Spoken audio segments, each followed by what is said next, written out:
We're talking about movies. Alright, so Guardians of the Galaxy Volume 3 dropped in theaters this weekend. Stars Chris Pratt, Dave Bautista, Zoe Saldana. The whole gang's back for what they claim is going to be the final movie of this version of the Guardians, obviously directed by James Gunn. Now, this one came out, I think, 6 years after the second one. Obviously, you had Infinity War and Endgame in between there. And you had some controversy with James Gunn being taken off the project, brought back on. I'm actually a pretty big James Gunn guy. I know that some people are kind of put off by him recently. I know he just took over the head of DC Studios. I think that'll be interesting to kind of see where he does with that, kind of heading the studio himself. But I loved what he did with the first two Guardians. I thought the Suicide Squad movie he made was great. And I tend to like kind of his style of filmmaking more, where it comes to like, he has serious beats in there, but then he drops a joke in there. I think that's funny, but also at sometimes it can get a little repetitive. Guardians 2 is a little more jokey than Guardians 1. But this one really is kind of its own entity. Off the bat, I'll say I thought it was a very good movie. I enjoyed it. I think that you have to look at it kind of as its own singular thing, though. It has nothing to do with the rest of the Marvel Cinematic Universe. It's kind of his version of the end story for this Guardians of the Galaxy team. So it doesn't have a lot of connecting pieces to the other MCU films. It is really just him tying a knot on his trilogy that he started back in 2014. And I think this is it's an interesting film to kind of look at. I think right off the bat, what comes to my mind is this is not a fun, family-friendly blockbuster. Like, a lot of times in like May, Marvel will drop its fun for the summer, school's out, bring your kids, whole family come see this. I thought the first two Guardians movies were very like, bring your family, this will be a fun family adventure. This one's pretty serious and pretty dark. I could see a few Karens stumbling into the theater with little Billy and Susie like, oh, we're gonna watch Guardians of the Galaxy, and come out looking to talk to the movie theater manager who had nothing to do with the creation of the film with some words for them. So like I said, I liked the movie. I thought it was very good. There is some stuff in here though that is a lot of James Gunn isms. So I think this one, more than any of the other ones, they let James Gunn off the leash. They said, it's your last one, you're going to DC, make what you want. And you can really tell that in the filmmaking. There's a lot of weird stuff in here. James Gunn's kind of a weird dude. He's got a creative mind. Like I said, I like his movies, but he's got kind of a lot of weird stuff he likes. So there's a lot of like body horror stuff in here. There's a base made out of complete flesh. The very first MCU F-bomb is dropped in this movie. I'm surprised they let him do that too. But I think that, especially when you get to the animal stuff, so the villain of the movie is the High Evolutionary, who I think they do a great job making him a hated villain. Like, they haven't had a villain in a while that you're just like, I hate that guy. They have a lot of villains where they try to make you kind of see their point of view, and it's like, well, they could be right, they could be wrong.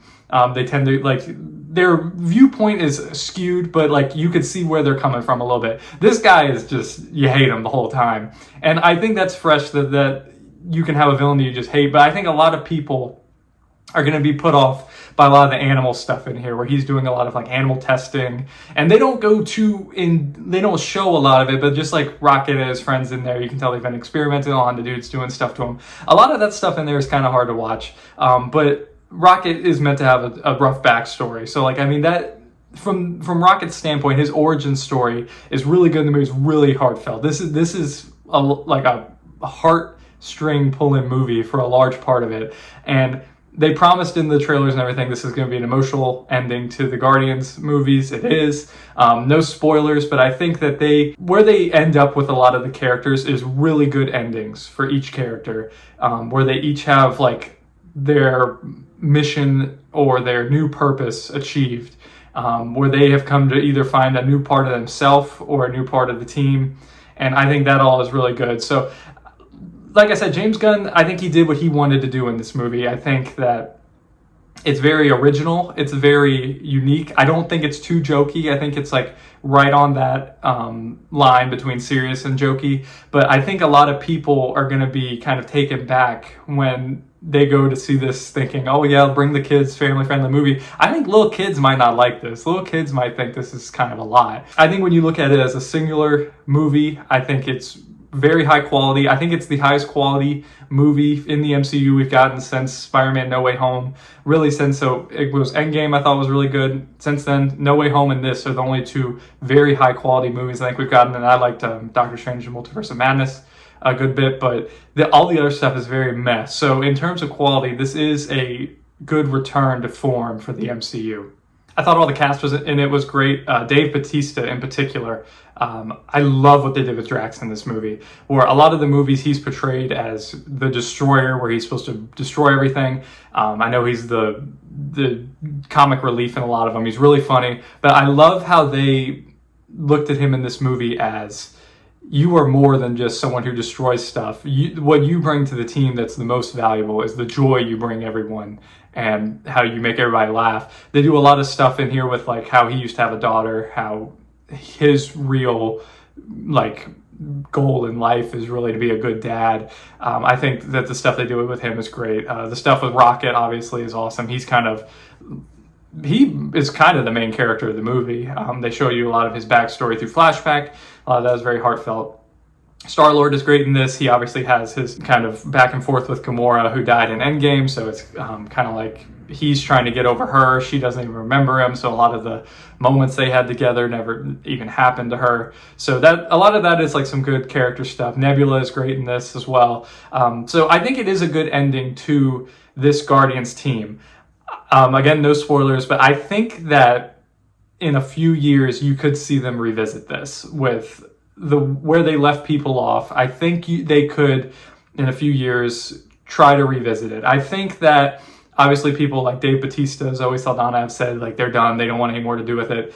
Give it 5 years and $100 million and they'll want something to do with it. You will have a good time with this movie if you go see it. Like I said, I think that some families may not like it, but I think that like the story that is told and the quality of the film is worth your money to go see it. So that raises the question, is Marvel back?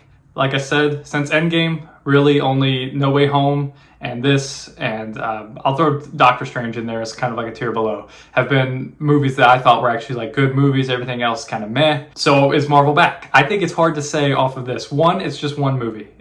Make one good movie doesn't mean you're back. Two, this is really, like I said at the beginning, it's a James Gunn movie. They said, James, you make this. It's his thing, really. It's his kind of baby. So I think just because James Gunn came in and made a good movie doesn't mean that Marvel as a whole is back, because it doesn't overall relate to a lot of the other Marvel movies. I know later this year they have the Marvels coming out, which I'm not super excited for. I think as you get more into 2024 and you get into what's coming out, Captain America, maybe Thunderbolts, Deadpool, whenever the fourth Spider-Man comes out, I think that's when you might see Marvel start to hit their stride again.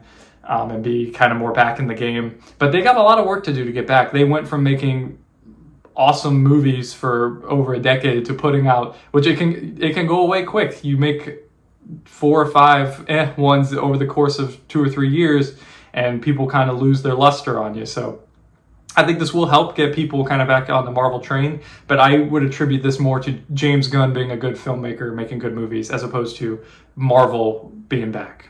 So recommendation, would I recommend you go see Guardians of the Galaxy Volume 3? I would say yeah, especially if you're a big Marvel fan. If you are a fan of just a good quality movie, you don't even have to be a Marvel fan for this. I would say yeah, go see it. Like I said, but the disclaimer I think maybe that little kids might not like it. Some parents might not want to bring their kids to it, that's fine. But I think that, I had a good time, my wife had a good time. It was a really heartfelt movie, a lot of emotion in it, it's funny, it's got good action, it's got a great soundtrack too. That's one thing that all 3 movies have had, is a great soundtrack, and this one kind of builds up into the more current decades. I think that you will have a good time if you go see this. Where I would rank it amongst the Guardians of the Galaxy trilogy, I would say the first one is still the best one. That one was so fresh. I remember going to see that back in 2014, like having no clue who they were and just being like, this is awesome. I watched it again a few months ago. That's still just like one of the top 5 MCU movies to me. When it comes to the second one, this is a higher quality movie than the second one, I think. But the second one is a little more like fun, Guardians of the Galaxy adventure. Like I said, more like family-friendly blockbuster fun. This is a little more like serious quality movie. So I don't know where I would rank it as opposed to the second one. I think overall the trilogy is one of the better MCU trilogies. It's probably this and Captain America the Captain America trilogy are the two best as film quality standards go. So like I said, the first one I think is still the best. Second one and the third one I think is going to be your preference if you want a more serious movie or a more fun movie. Because a lot of the stuff they do in the second one gets a lot of hate, but I really like the stuff they do in the second one with like his dad and the lesson of finding your own family and kind of that whole narrative with that. Family is a big narrative in this one too, where it's like they have their band together and they stick together. So I think it's a good movie. Like I said, I'd recommend you go check it out this weekend. So that is my review of Guardians of the Galaxy Volume 3. What did you think of the movie? Did you think it was the best one of the trilogy? Do you think it was the worst one of the trilogy? Do you like James Gunn? Do you think he's going to destroy the DCEU with his new Superman movie? Let me know what you think about it in the comment section below. And thank you guys again for watching. I appreciate you guys checking out the video. If you wouldn't mind liking and subscribing to help the channel grow, that'd be great. And I hope you guys have a great week.